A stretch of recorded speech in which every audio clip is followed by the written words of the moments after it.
রাত তখন 1:45। সিসিটিভি ফুটেজে দেখা যায় 3 যুবক একটি বাসায় প্রবেশ করছেন। ঘণ্টাখানেক পর দেয়াল টপকে এক প্রকার দৌড়ে পালাচ্ছেন তারা। এবার দেখা যাক মূল ঘটনা কি। পশ্চিম ধানমন্ডির 8/A নম্বর সড়কের 294/A নম্বর বাসার দোতলায় থাকতেন আব্দুর রশিদ ও তার স্ত্রী সুফিয়া রশিদ। তারাই ভবনটির মালিক। দুজনই পেশায় চিকিৎসক। বছরের বেশিরভাগ সময় তারা যুক্তরাজ্যে থাকেন। বৃহস্পতিবার ভোর রাতে আব্দুর রশিদকে হত্যা করে পালিয়ে যায় দুর্বৃত্তরা। দরজাটা খোলা রাখছিল রাতের বেলায় 2টা 2:30-টার দিকে। তখন মনে হয় দিক দিয়ে উঠা ওই ভিতরে ঢুকছে।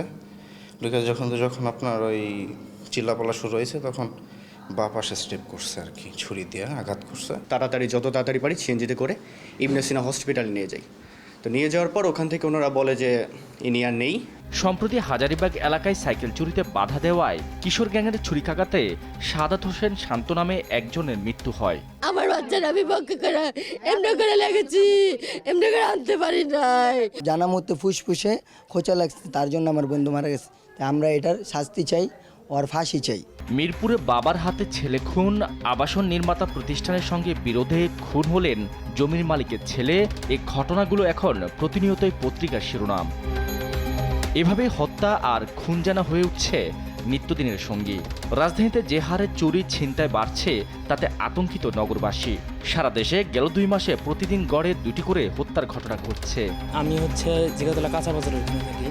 আমাদের ওইদিকেও ছিনতাইকারী হুট করে রাতের মধ্যে দেখা যায়। নিরাপত্তা তো নাই ভাইতেছে, নিরাপত্তা অবস্থা খুব খারাপ, মানে শুধু এইখানে ছিনতাইকারী সব জায়গায় হইতেছে। ডিএমপির তথ্য মতে 5 আগস্টের পর এখন পর্যন্ত হত্যা মামলা হয়েছে 325টি। হত্যায় জড়িত থাকার অপরাধে র্যাবের হাতে গ্রেফতার হয়েছেন 254 জন। র্যাবের মিডিয়া অ্যান্ড লিগ্যাল উইংয়ের পরিচালক দেশ টিভিকে জানান, পারিবারিক, রাজনৈতিক এবং আধিপত্য বিস্তারকে ঘিরে ঘটছে হত্যাকাণ্ড। সামাজিকভাবে কিছু কারণ রয়েছে, পারিবারিক কারণ রয়েছে, রাজনৈতিক কারণও রয়েছে এবং অনেক ক্ষেত্রে দেখা যাচ্ছে যে কিছুটা যে আমাদের প্রভাব বিস্তার নিয়ে একটা আধিপত্য বিস্তার নিয়ে একটা কারণ রয়েছে। এ ধরনের অপরাধ দমনে ব্লক রেড দিয়ে কার্যক্রম চালাচ্ছে বলেও জানান র্যাবের এই কর্মকর্তা। ক্রাইম ম্যানেজমেন্ট যে আমাদের যে ডেটা, আমাদের যে বিভিন্ন ব্যাটালিয়ন রয়েছে এবং পুলিশের সাথে এবং যৌথ বাহিনীর ব্যানারে আমরা সে সকল তথ্যগুলো পর্যালোচনা করছি যে কারা এই ধরনের কার্যকলাপে জড়াচ্ছে এবং তাদেরকে আইডেন্টিফাই করেই আমরা মূলত কার্যকরী করছি। জামিনে মুক্তি পাওয়া সন্ত্রাসীরা কেউ ফের অপরাধে জড়াচ্ছে কিনা সে বিষয়েও নজরদারি বাড়িয়েছে র্যাব। নজরদারিও বৃদ্ধি করেছি।